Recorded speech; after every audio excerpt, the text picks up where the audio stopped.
하갈과 이스마엘 모자 입장에서 생각해 보면 사라가 얼마나 사납게 느껴졌을까요? 그리고 아브라함이 얼마나 냉정하게 느껴졌을까요? 그래서 하갈과 이스마엘 쫓겨나는 이들의 입장에서의 그 사라의 사나움과 아브라함의 그 냉정함은 정말 서러웠을 것 같습니다.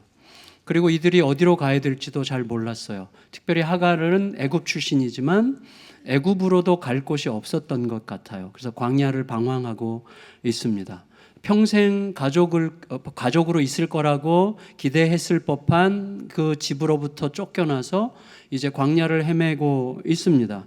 갈 곳이 없어요. 오라는 곳도 없어요. 그 와중에 마지막 가족이죠. 마지막 가족일 수 있는 물도 떨어졌어요. 15절 읽겠습니다. 15절, 21장 15절 시작. 가죽 부대에 물이 떨어진지라 그 자식을 관목 덤불 아래에 두고. 사실은 절망이죠. 이제 갈 곳도 없고 의지할 곳도 없고 오라는 곳도 없고 광야에서 이제 유일하게 내 생존을 보장하는 것은 물인데 물마저 떨어졌으니 이제는 절망뿐이죠. 게다가 하갈이 볼 때 이스마엘은 지금 물을 오랫동안 못 마셔서 죽어가는 것 같은 그런 상황이었던 게 분명합니다. 그러니까 하갈이 너무나 절망하고 좌절해서 화살을 쏠 때 이렇게 쏘아서 최대한 나갈 수 있는 거리 한 300m로 보통 계산하던데요. 300m 정도 떨어진 거리, 화살 한 바탕 좀 떨어져서 아들이 눈치채지 못하도록, 그렇지만 아들을 보면서 마주보고 앉아서 엉엉 소리내어 통곡을 이제 했습니다. 이 하갈이. 16절 읽을까요? 16절 시작. 이르되 아이가 죽는 것을 참아 보지 못하겠다 하고 화살 한바탕 거리 떨어져 마주 앉아 바라보며 소리내어 우니. 생각해 보시면 이스마엘 편을 한번 들어봅시다. 이스마엘을 두둔하자면 10대 중후반의 청소년기잖아요. 굉장히 예민할 때잖아요. 나중에 이스마엘은 광야의 전사가 되는데 바보가 아닙니다. 똑똑한 친구죠. 그리고 다혈질이고 열정이 있는 친구죠. 그런 예민한 시기에 청소년기에 사라한테는 기대한 것도 없었겠죠. 이복 엄마, 우리 그 딴 엄마니까 기대할 게 없었다고 할지라도 아버지는 친아버지잖아요. 아무리 내 엄마가 첩이라고 해도 친아버지인데 아버지로부터 쫓겨난 것은 어마어마한 상처였을 거예요. 한번 감정이입이 잘 되시나 모르겠는데 저는 좀 되더라고요. 말씀드린 적이 있지만 제가 6살 때 저희 아버지가 저희 어머니에게 저놈은 왜 나가지고 라고 말하는 것을 제가 들었을 때 제 속에 상처가 얼마나 깊었는가 하면요, 복수심이 생기더라고요. 복수심. 제가 워낙 못된 인간이어서 그럴지도 모르지만 이런 거죠. 아버지 입에서 이 아들 안 낳았으면 큰일 날 뻔했다는 말을 내가 듣고야 말리라. 이런 식의 복수심이 생겨가지고요, 초등학교 때 진짜 쌍코피 터지면서 공부했어요. 근데 칭찬을 못 받았어요. 그래서 중학교 때부터 이제 전도사님이 교회 나오지 말라고 말할 정도로 방황하는 시간을 보내게 됐는데, 사실은 그건 마음에 남는 거죠. 깊이. 다행히 이제 저는 참 아름답게 화해가 됐는데, 자, 이 이스마엘 같은 경우 그 집에서 쫓겨날 때 달랑 가죽 부대에 담긴 물 하나 얹어서 나가라고 그랬어요. 그것도 이른 아침 새벽에. 그 얼마나 서러웠겠어요. 제 생각에는요, 죽음으로 복수하리라. 차라리 내가 죽어서 복수하리라. 이런 식의 생각이 들었을 가능성도 있고요. 또 하나는 어떻게 보면 이따위 물을 내가 왜 마셔? 그리고 그냥 던져버려가지고 한 3분의 2쯤 쏟아져 버려서 물이 빨리 떨어졌을 가능성도 있을 것 같다는 생각이 들었습니다. 어쨌거나 여러분, 아버지가 챙겨준 가죽 부대의 물도 다 떨어지고 지금 하갈이 볼 때 이스마엘은 죽어가고 있는 듯 보였단 말이죠. 그래서 이런 어떤 상황적 막막함을 성경은 매우 문학적으로 적절하게 의도적으로 그렇게 표현하는 것 같아요. 어떻게 알 수 있는가 하면 이스마엘이 매 절마다 이스마엘이 등장하거든요. 그런데 이스마엘이라는 이름을 쓰지 않고 그 아이, 그 어린아이, 그 자식, 이런 식으로만 계속 다른 이름으로 써요. 이스마엘이라는 표현을 쓰지 않아요. 이유는 이스마엘이라는 이름 때문이죠. 이스마엘이 무슨 뜻이에요? 하나님은 들으신다는 거예요. 근데 지금 이스마엘은 있는데 이스마엘은 없죠. 다시 말하면 하나님께서 들으신다고 하는 약속은 분명히 있는데 그 약속을 들어주시는 하나님은 전혀 발견되지 않는 현실 속에서 죽음의 위협을 느끼는 절망이 지금 하갈과 이스마엘을 사로잡고 있는 중이에요. 그래서 이스마엘이라는 이름을 의도적으로 쓰고 있지 않아요. 여러분, 어미를 생각할 때 어미의 입장에서 사실은 아들의 죽음, 아들이 죽어가는 것을 본다고 하는 것은 자기 죽음보다 훨씬 더 절절하고 고통스러운 것 아니겠습니까? 그것도 한참 꿈을 꾸고 꿈을 펼칠 수 있는 이 10대 청소년 예민한 그 나이에 아비한테 버림받고 지쳐서 죽어가는 아들의 모습을 보는 엄마의 고통은 어떻게 보면 절대적 고통이죠. 어떤 고통에도 비견될 수 없는 절대성을 갖는 고통이죠. 그런 어미의 울음에는 어떻게 보면 하늘에 사무치고 온 세상을 진동시키는 그런 어떤 비통함이, 비참함이 담겨 있다고 할 수가 있겠어요. 간혹 이제 자식을 앞세워 보내야 되는 부모가 있잖아요. 너무나 고통스럽죠. 이거 우리가 어떻게 함부로 표현할 수 있겠습니까? 근데 그런 부모의 고통을 대변하는 이제 대표적인 책 중에 하나가 있어요. 아버지의 통곡이라는 책인데, 이 책은 누가 썼는가 하면 예일대학교에서 기독교 철학자로 이제 은퇴하신 분이세요. 니콜라스 월터 스토프라고 하는 저희 같은 목회자들이 정말 존경하는 대학자신데, 이분이 이제 자기 아들이 20대 젊을 때 어디 갔다가 추락사해서 갑자기 시신으로 돌아온 거예요. 그때 이분이 온 세상이 산산조각 나는 것을 느꼈다고 이제 고백을 했고, 세월이 좀 지난 다음에 아버지의 통곡이라는 제목으로 이제 책을, 아주 얇고 조그만 책을 썼는데, 그 책에서 그분이 이렇게 고백을 했어요. 하나님에 대한 왜 그래야 됐는가? 왜 그래야만 했을까라고 하는 나의 끝없는 질문에 대한 하나님의 침묵이 나를 너무나 고통스럽게 했고, 나는 하나님께 상처받았다. 이렇게 이제 이야기를 했어요. 말씀하시는 것 같은데 동시에 침묵하시는, 심지어 숨어 계시는 것 같은 하나님을 느끼면서 너무나 힘들었어요. 좌절 그 자체였죠. 결국 생각하고 또 생각하고 묵상하는 동안에 멈추지 않는 번민과 질문 속에서 자기 아들의 죽음을 계속해서 묵상하다 보니까 자기 같은 고통을 겪고 있는 분들이 보이기 시작했어요. 세상 구석구석에 어마어마하게 많은 세상의 고통으로 꽉 찬 세상이 눈으로 들어왔는데, 놀랍게도 그 고통을 끌어안고 계시는 하나님을 본 거예요. 자신을 배신하여 고통을 자초한 세상을 그래도 사랑하시기 위해서 자기의 고통의 방식으로 세상의 고통을 품으려고 하신 아들을 내 죽이는, 자기 아들은 추락사했지만 하나님은 자기 아들을 의도적으로 보내서 죽게 하시는 그 막심한 고통으로 세상의 고통을 품어 고통이 샬롬으로 바뀌도록 역사하신 예수 하나님의 고통을 느끼게 된 거죠. 세상의 고통을 통해서 하나님의 고통을, 그래서 하나님은 우리의 고통과 함께 하시는 분일 뿐만 아니라 스스로 고통을 당하시는 분이라는 각성 속에서 이제 마음의 평화가, 진정한 의미의 평화라기보다 알싸함이 여전히 있지만, 슬픔은 여전히 있지만 그래도 극복하는 어떤 계기를 얻게 된 것을 고백했습니다. 이 대학자는 하나님의 고통에 대해서 깊은 묵상을 하면서 고통하시는 하나님으로 답을 찾았지만, 하갈이라고 하는, 이렇게 말하면 절대 안 되지만 인간적으로 말할 때 비천할 수 있는 하갈이라는 이 자매가 이 니콜라스 월터 스토프 이 학자처럼 그렇게 깊은 묵상을 통해서 하나님의 고통을 생각할 수 있었을까는 사실은 우리가 쉽게 생각할 만하지는 않잖아요. 그러니까 하나님께서는 하갈을 위해서 하갈의 아들의 이름 이스마엘처럼 들으시는 하나님으로서 그의 고통을 들으시고 찾아오세요. 그런 방식으로 하나님은 하갈의 고통을 해결하려고 하십니다. 17절 읽겠습니다. 17절 시작. 들으셨으므로 사자가 하늘에서부터 하갈을 불러 이르시되, 하갈아 무슨 일이냐? 두려워하지 말라. 하나님이 저기 있는 아이의 소리를 들으셨나니. 여러분, 우리가 생각해 보면 하나님께서는요, 이 땅 가득한 고통을 슬퍼하며 고통에 대하여 울부짖고 있는 누군가의 울부짖음을 통해서 고통당하는 당사자의 신음소리를 대신 들어주실 수 있는 분이시라는 거죠. 놀랍게도 운 사람을, 소리질러 울은 사람은 하갈인데 하나님이 들으신 것은 아이의 고통이었어요. 지금 보세요. 우리가 읽었잖아요. 17절. 하나님이 그 어린 아이의 소리를 들으셨으므로, 하갈의 통곡을 통해서 이스마엘의 고통 소리를 들으셨어요. 근데 하나님께서 보내신 하나님의 천사가 한 첫 번째 마디가 뭐였어요? 무슨 일이냐? 두려워하지 말라는 말이었어요. 이거는 듣기에 따라서 굉장히 속상하고 기막힌 말이죠. 내가 지금 고통 속에 죽어가는데 하나님께서 사람 보내가지고 무슨 일이야? 왜 두려워해? 이렇게 말하면 정말 기분 나쁘죠. 이건 논리적으로 좀 맞지 않는 것 같은데, 여러분, 하갈이 왜 울고 있는지, 왜 슬퍼하고 두려워하는지를 정녕 몰랐다는 말입니까? 그렇지 않잖아요. 알았잖아요. 그렇다면 왜 그렇게 말했겠어요? 하갈의 형편을 몰랐기 때문이 아니라 알았기 때문이죠.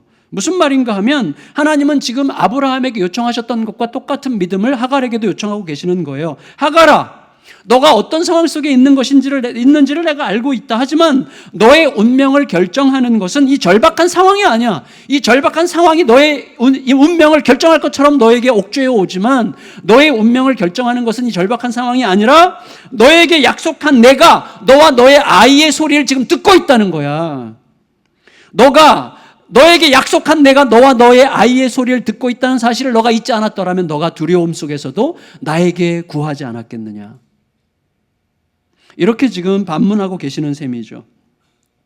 여러분, 하나님께서는요, 죽어가는 아들을 더 이상 책임질 여력이 없다고 생각하는 하갈의 마음을 들여다보셨어요. 그리고 포기하지 말라고, 아이를 향한 하나님의 약속을 다시 붙들라고 지금 호소하고 계십니다. 여러분, 생각해 보세요. 자, 그 당시 상황을 보면, 죽어가는 아들 이스마엘을 향한 하갈의 안타까운 모정보다 더 강력한 에너지가 어디 있겠어요? 여러분, 모정보다, 죽어가는 아들을 향한 엄마의 모정보다 강력한 힘이 어디 있습니까? 새끼 잃은 암콤을 건드리지 말라. 이거 굉장히 유명한 말이잖아요. 무슨 짓이든 할 수 있는 거죠. 여러분, 죽어가는 아들을 향한 엄마의 모정을 뭐가 당하겠어요? 그보다 강력한 에너지는 없어요. 여러분, 어미, 아들을 살리고자 하는 어미의 열정보다 더 강한 에너지, 힘이 어디 있습니까? 없어요. 근데 지금 하나님은 지금 뭐라고 얘기하시는 것입니까?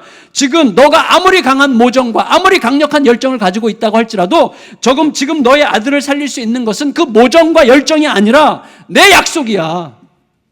그걸 잊지 말라고 하시는 것입니다.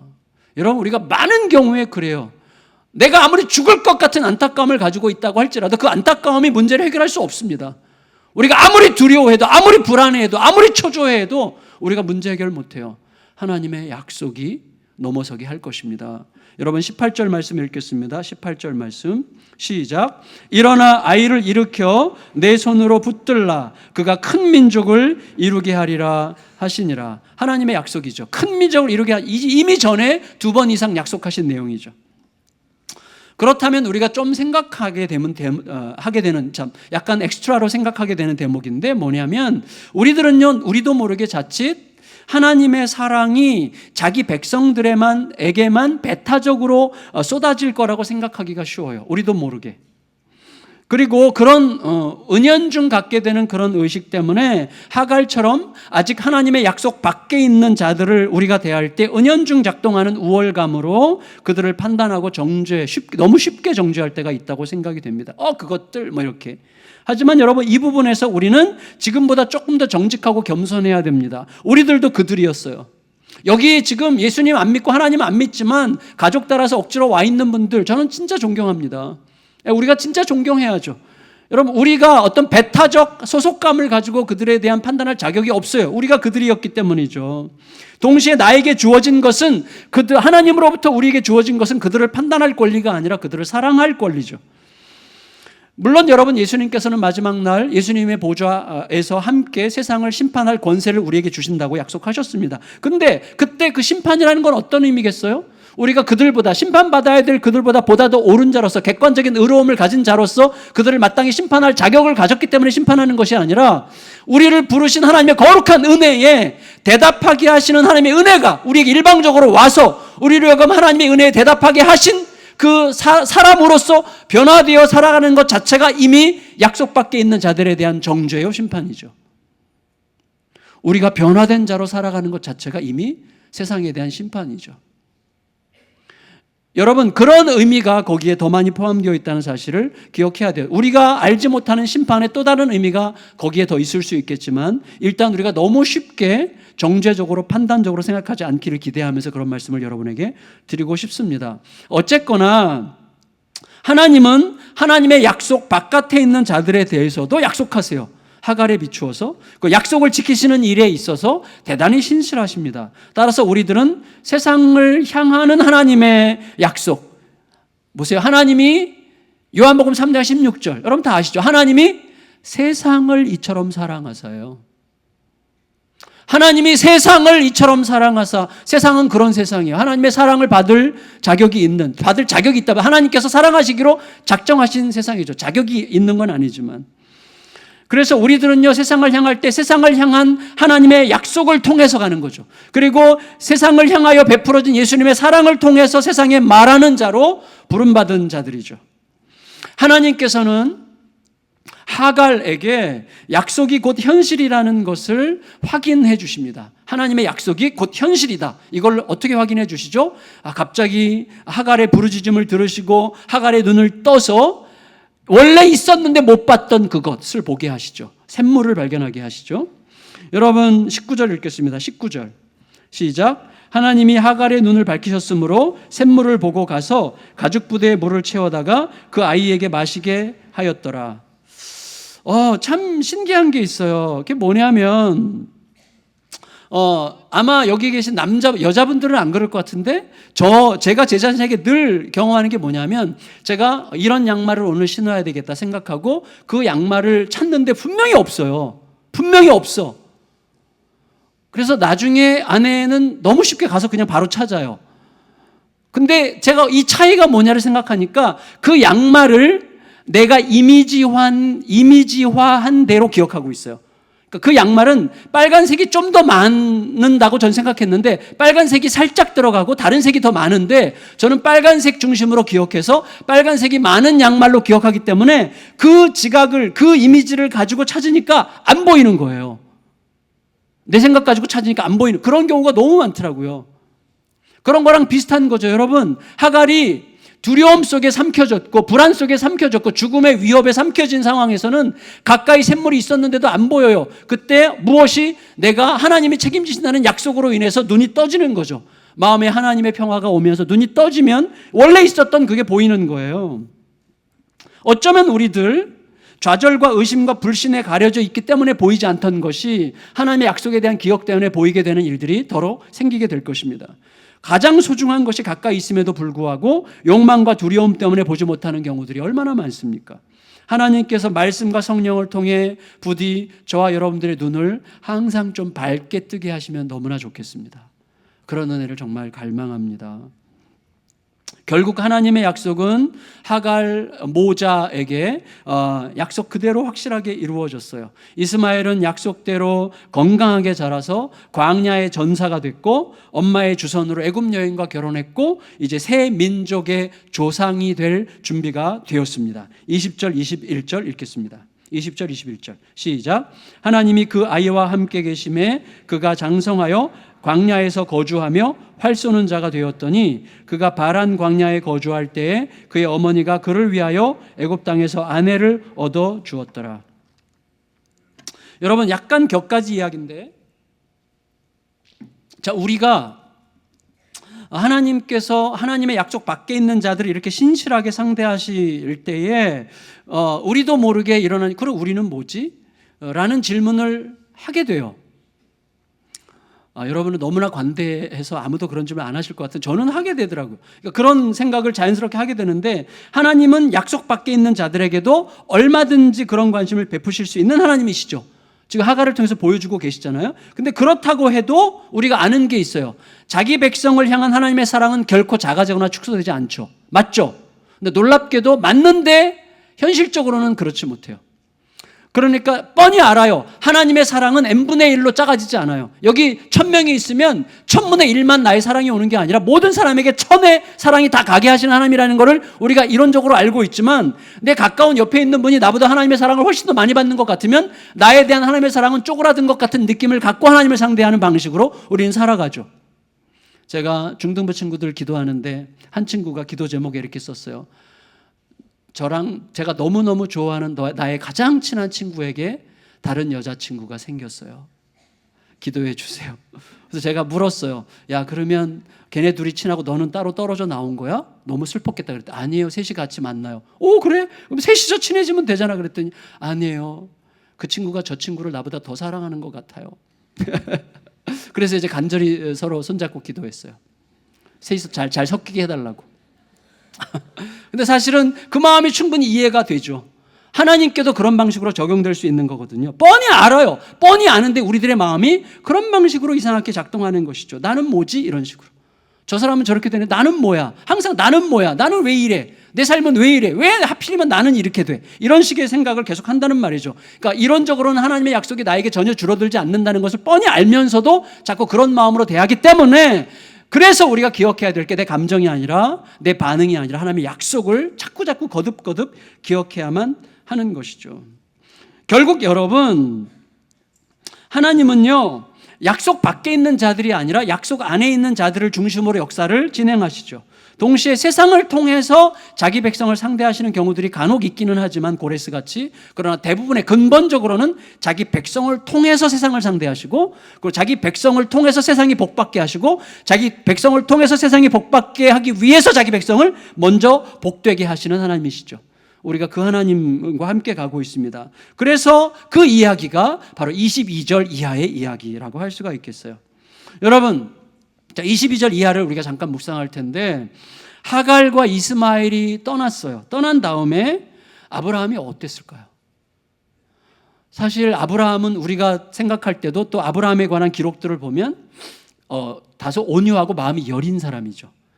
아내가 막 이렇게 하면 알았어 뭐 이러는 스타일이잖아요. 하병용 교장 선생님 비슷한 이제 스타일인데, 아브라함이 좀 온유한 스타일이죠. 근데 이 아브라함이 자기 하갈과 이스마엘이 떠난 다음에 아무렇지도 않았을 거라고 어떻게 상상할 수가 있겠어요? 굉장히 힘들었을 것입니다. 특별히 여러분 생각해 보세요. 하나님의 뜻을 따라 냉정한 결단을 내리기는 했지만, 과거에 조카 롯이 떠났을 때 아브라함이 너무 황망해져 가지고 너무 막 우울해졌죠. 그때 하나님께서 찾아오셨잖아요. 마찬가지로 지금 롯 정도가 아니죠. 자기가 낳은 자기의 아들 아니에요? 이스마엘은 첩의 자식이라도. 그리고 어떻게 보면 자기 아내 아니에요? 그런데 그 사이에서 나온 자기 여자와 그의 아들을 자기가 냉정하게 내보냈을 때 얼마나 많이 힘들었겠어요. 심지어 죄책감까지 들었을 가능성이 있다고 생각이 됩니다. 그런 상황에서 하나님께서 어떻게 아브라함의 문제를 해결하십니까? 자, 이 부분이 중요해요. 아브라함 개인의 문제를 통해서 아브라함 개인의 문제뿐만 아니라 더 크고 넓고 장구한 어떤 문제를 다루시는 하나님의 방식을 한번 느껴보세요. 22절, 일단 하나님은 사람을 보내시는데 22절 같이 읽겠습니다. 22절 시작. 비골이 아브라함에게 말하여 이르되 내가 무슨 일을 하든지 하나님이 너와 함께 계시도다.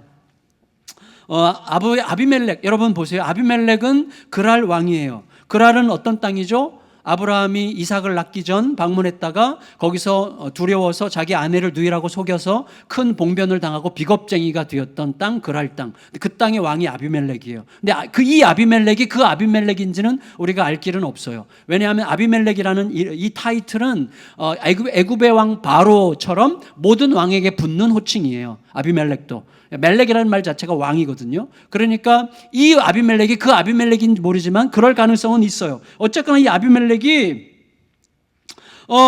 아브라함이 그랄 땅에서 있었던 사건에서 아브라함 입장에서는 부끄러움과 수치였지만 그랄 사람들의 입장에서는 두려움이었어요. 왜냐하면 아브라함의 아내를 취할 뻔하다가 하나님께서 꿈에 나타나서 그랄 사람들이 다음 세대가 없도록 하나님께 저주하시겠다고 하셨기 때문에 엄청난 두려움이 쫙 깔렸겠죠. 그 이후로 아브라함을 곰곰하게 관찰했을 것 같아요. 그래서 이 아비멜렉이 그 소문을 들었든지 자기가 당사자든지 간에 어쨌거나 아브라함과 관련된 그 사건을 알았을 것이고, 그 사건 이후에 아브라함을 좀 곰곰이 관찰한 결과 아브라함이 하나님과 굉장히 특별한 관계라는 걸 알게 됐고, 그리고 100세나 되어서 아들을 낳았다는 사실은 그랄 땅에서 엄청나게 경이로운 사건이었을 거라고 우리가 얼마든지 예측할 수 있는 거죠. 그에 따라서 아브라함에 대해서 아비멜렉이 내린 결론은 뭐였어요? 우리가 아까 읽었죠?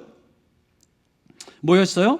22절에 너가 무슨 일을 하든지 하나님이 너와 함께 계시도다, 이거예요. 넌 완전히 하나님께서 너 책임지기로 결정하신 사람이구나, 이런 식으로 고백을 한 거죠. 따라서 아브라함과 어떤 관계를 가지느냐 하는 것이 자기와 자기 종족에게 굉장히 중대한 변수가 될 수 있다는 사실을 분명히 안 거죠. 23절 읽겠습니다. 23절 시작. 그런즉 너는 나와 내 아들과 내 손자에게 거짓되이 행하지 아니하기를 이제 여기서 하나님을 가리켜 내게 맹세하라. 내가 내게 후대한 대로 너도 나와 내가 머무는 이 땅에 행할 것이니라. 굉장히 재밌는 말이죠. 여러분 보세요. 아비멜렉이 아브라함을 찾아왔어요.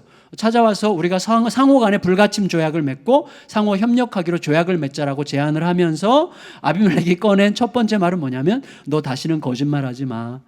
얼마나 이게 두려운 건지. 아브라함이 그랄 땅에서 자기 아내를 누이라고 거짓말한 것 때문에 그랄 땅이 완전히 진멸될 뻔한 사실을 굉장히 사실적으로 기억하면서 다시는 거짓말함으로 우리 땅에 그런 위기가 닥치지 않게 해라. 너만 잘하면 우리는 확실하게 잘할 거니까 약속할게. 이런 식으로 지금 얘기하고 있는 것이죠. 조약 맺자고 얘기하는 것입니다. 여러분, 아비멜렉이 먼저 찾아왔어요.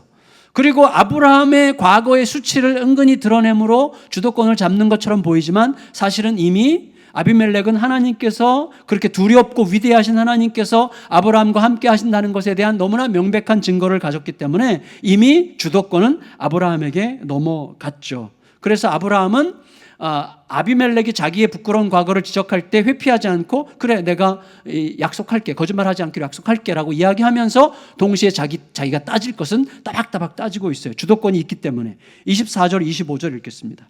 24절 25절 시작. 아브라함이 이르되 내가 맹세하리라 하고 아비멜렉의 종들이 아브라함의 우물을 빼앗은 일에 관하여 아브라함이 아비멜렉을 책망하매. 이 책망한다는 말은 굉장히 강한 말이거든요. 상대의 잘못에 대해서 시비를 가려서 재판하고 꾸짖는다는 말인데 사실 아브라함과 그랄 왕은 그런 군번이 아니죠. 지금 아브라함은 객이고 그랄 왕은 진짜 그 땅의 왕인데 그렇게 책망했다는 거죠. 굉장히 강한 주도권이 지금 아브라함에게 왔어요. 다시 말하면 이건 어떻게 역으로 생각할 수 있어요? 이 굉장히 여러분 고대 건조한 팔레스타인에서 우물은 굉장히 중요한 재산이죠. 정말 중요한 재산입니다. 오늘날로 치면 그 건물로 들어가는 땅 출입 입구와 같은 거죠. 입구를 누가 막으면 끝나는 거 아니에요? 입구를 막으면 아무것도 쓸모가 없는 거죠. 우물은 굉장히 중요한 거죠. 근데 그 우물을 빼앗겼으니 이게 얼마나 억울한 일입니까? 근데 그동안 한마디도 못했다는 거예요. 아브라함이 역설적으로 한마디도 못했다는 걸 지금 와서 고백하는 셈이죠. 왜?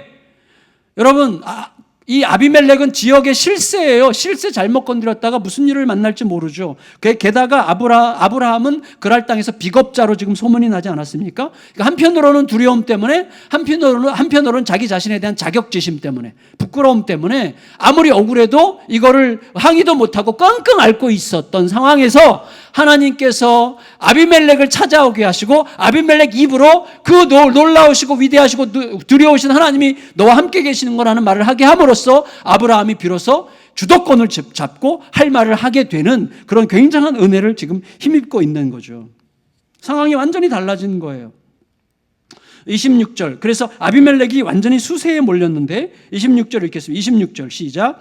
아비멜렉이 이르되 누가 그리하였는지 내가 알지 못하노라. 너도 내게 알리지 아니하였고 나도 듣지 못하였더니 오늘에야 내가 들었노라. 이걸 한마디로 요약하면 뭐예요? 난 모르는 일인데 진작 말씀하시지요. 이렇게 이제 말하는 거죠. 네, 딱 그 말이에요. 그죠? 나 못 들었는데 당신도 말하지 않았잖아. 뭐 이렇게 얘기하는 거죠. 자, 아브라함은요, 전에 없이 굉장히 강하게 어필함으로 그 우물을 중심으로 그 땅에 대한 소유권을 굉장히 강하게 강조합니다. 이거 뭔가 있는 거예요. 단지 우물이 아닌 거죠. 여러분, 일단 지금 이 에피소드를 우리들의 상황에 맞게 우리들 중심으로 현실적인 독법으로 다시 읽자면 이렇게 우리가 생각할 수 있죠. 아주 작은 믿음이라도 하나님의 뜻을 따르고 그 결과 하나님께서 나와 함께 하신다는 증거가 선명해지면 거기서 힘이 발생하죠. 좋은 힘, 선한 힘이 발생하죠. 여러분, 그 선한 힘을 통해서만 세상은 평화가 와요. 왜냐하면 세상은 힘을 가지면 지배하려고 하죠. 힘을 가지면 멸시하고 자기 중심적인 이해관계로 환경을 형성하려고 하죠. 그래서 누군가를 소외시키고 누군가를 억압함으로써 자기의 힘을 계속해서 유지하려고 하는 방식으로 힘이 그런 식으로 돌아가지만, 선한 힘, 하나님으로부터 오는 힘은 어떤 힘입니까? 온 세계를 들었다 놨다 할 수 있고 말씀 한마디로 세상을 지배하고 다스리고 통치하고 소멸시킬 수도 있는 하나님인데, 그 막대한 힘을 가장 겸손한 방법으로 쓰시는 하나님으로부터 오는 힘이기 때문에 그 힘에 의해서만 세상은 샬롬을 누릴 수가 있는 거예요. 하나님께서 지금 아브라함에게 그 힘을 주고 계신 거죠. 그 힘을. 이게 굉장히 중요한 관점이라고 생각이 됩니다. 여러분, 일단 하나님께서 아브라함에게 아비멜렉을 보내신 이유는요, 일단 이스마엘 떠난 사건으로 굉장히 침체에 빠질 수 있었던 아브라함을 격려하시기 위해서죠. 우리가 알아요. 뭘 아냐면 하나님이 나를 기억하고 계신다는 사실을 항상 알아요. 하지만 현실의 거칠음에 위축되고 소외될 때 하나님께서 나를 알고 계시고 기억하고 계시다는 사실을 알지만 효과는 전혀 없어요. 그래서 우리가 그때 말하는 게 뭐예요? 알아요. 나도 알아요. 근데 사실은 알지만 모른다는 거죠. 안다면 그렇게 하면 안 되잖아요.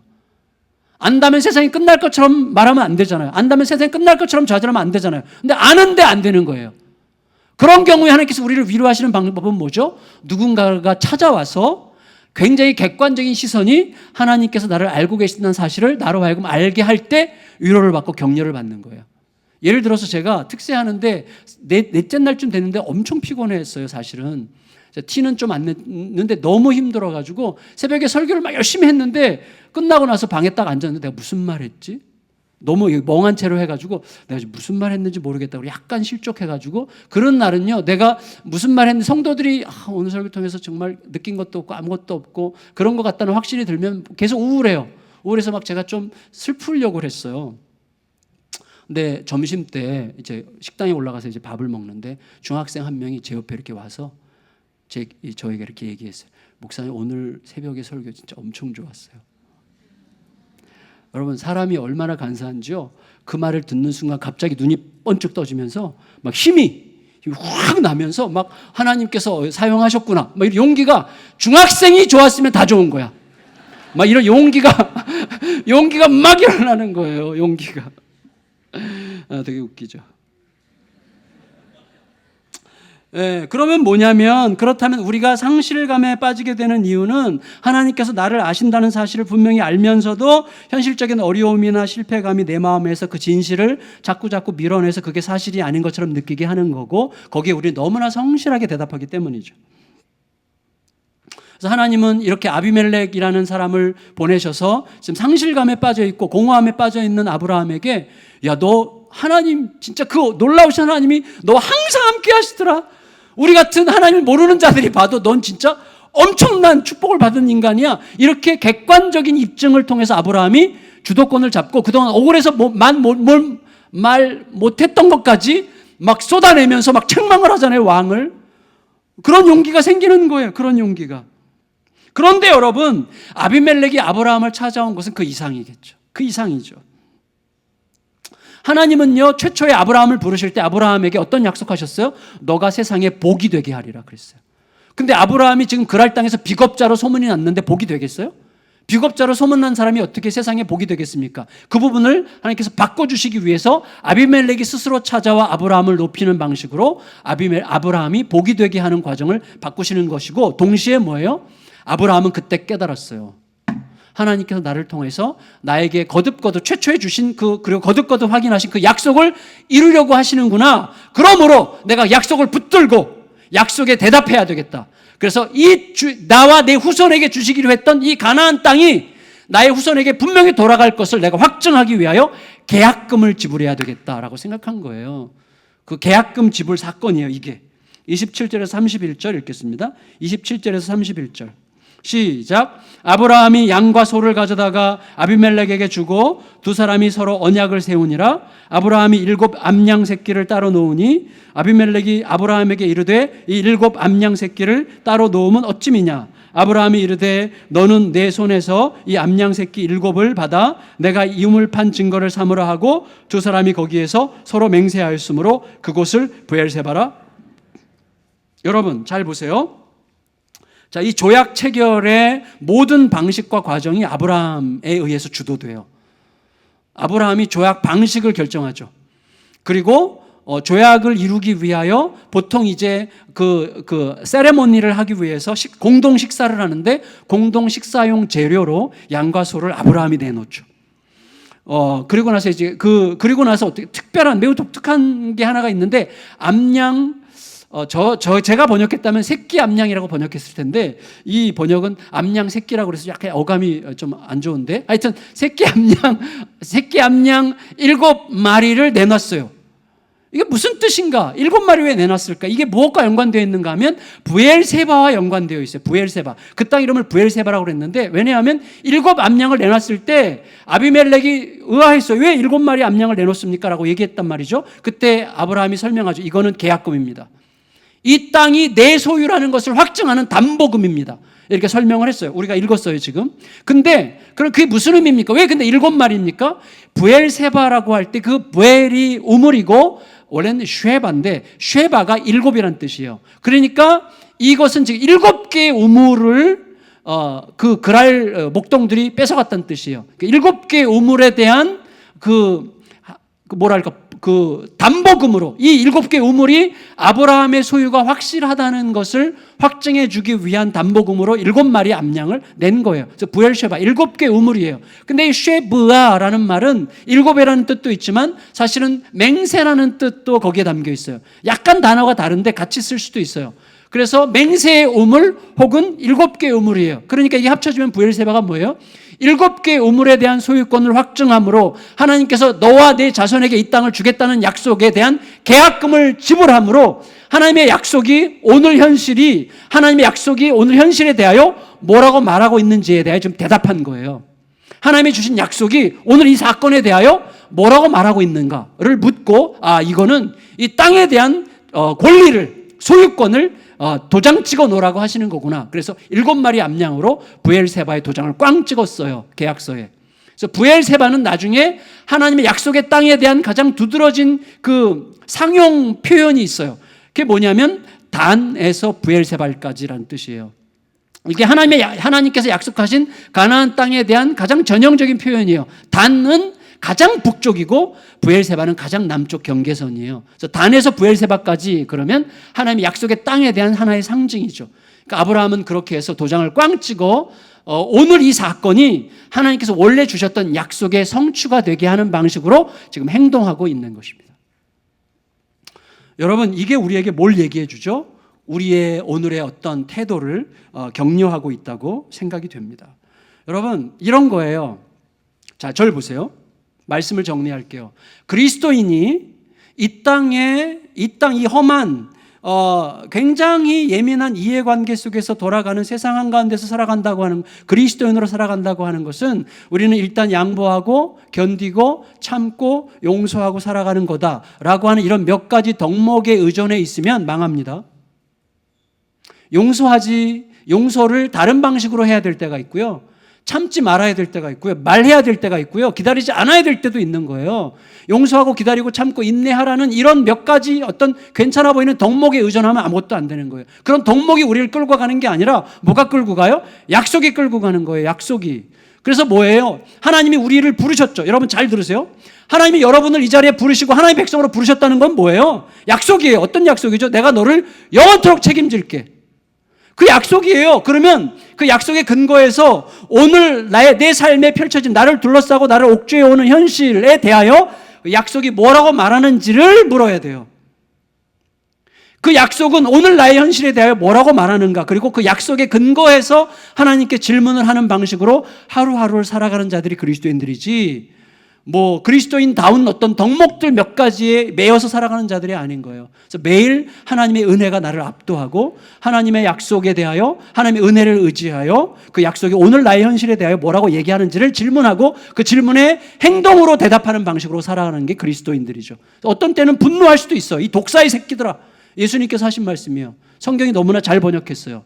독사의 새끼들아. 그렇게 번역하셨죠. 예수님께서 말씀하셨죠. 그럴 때도 있는 거예요. 중요한 것은 하나님이 원래부터 뜻하신 그것이 오늘 나의 현실에 대해서 어떻게 말을 하고 있고 그 약속을 근거로 하는 하나님께 뭘 여쭙고 있느냐가 우리의 삶을 구성하는 거죠. 그게 너무나 중요합니다. 여러분, 현실적으로 보면요, 아브라함과 아비멜렉 사이에서는요, 불평등 조약이 맺어질 가능성이 굉장히 많았어요. 왜냐하면 아비멜렉은 강자였고 아브라함은 약자였고, 아브라함은 객이었고 아비멜렉은 그 땅의 주인이었어요. 그리고 아브라함은 지금 비겁자로 소문나 있었고 아비멜렉은 그 땅에서 굉장히 존경받는 지도자였어요. 대단한 인물이죠. 그래서 이 사이에서는 힘의 원리에 의해서 불평등 조약이 이루어질 수밖에 없는 거예요. 그런데 하나님은 이 힘의 불평등 조약의 바탕은 힘의 원리죠. 힘의 원리. 힘의 원리에서 힘 있는 자가 힘 없는 자에게 불평등한 방식으로 조약을 맺는 게 세상이잖아요. 그런데 하나님의 개입하심은 뭐예요? 선한 힘이 아브라함에 들어가게 해서 선한 힘이 이 악한 힘과 상쇄되어 상생의 조약으로 바뀌게 하신 거예요.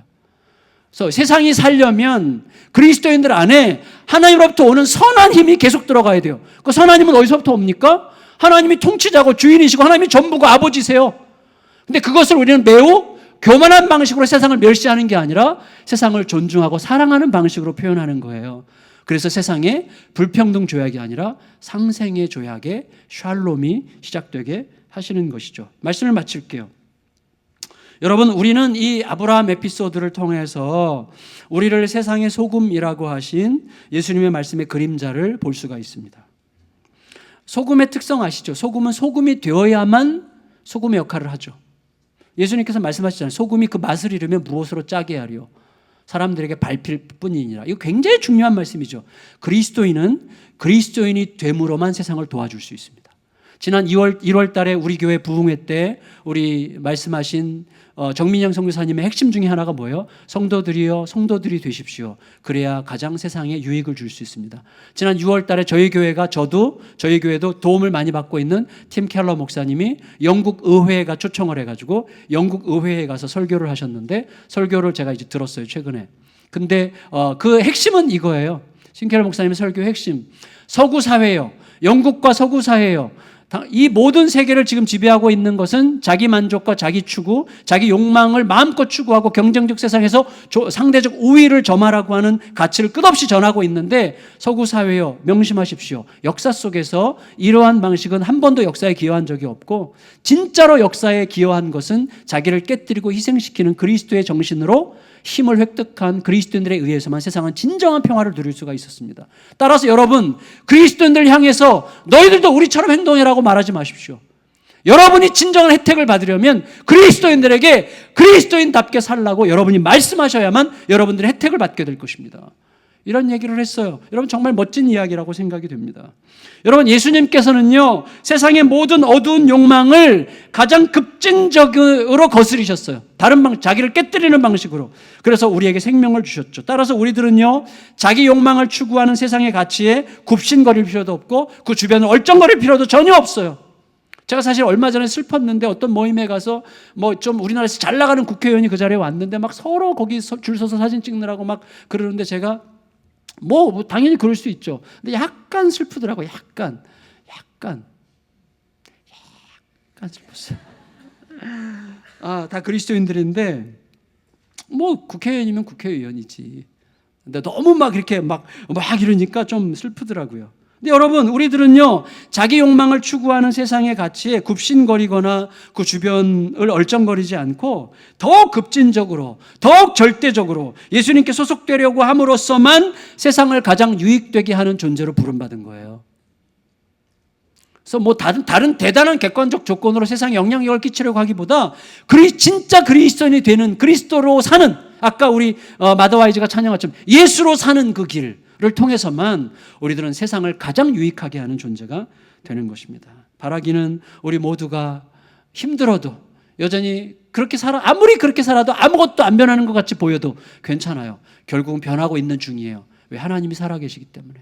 하나님이 그 길을 약속하셨기 때문에 그 길은 반드시 이루어지고야 말 것입니다. 지금 보이는 게 없는 것 같아도 그 길을 감으로써 결국은 하나님이 하나님의 일을 하나님의 때 하나님의 방식으로 이루시는 역사를 보게 되는 모든 하나님의 존귀한 사람들이 되시기를 예수님의 이름으로 축원합니다. 다 같이 일어나셔서 이곳에 임하신 하나님 나라 믿음으로 서리라 찬양하시겠습니다.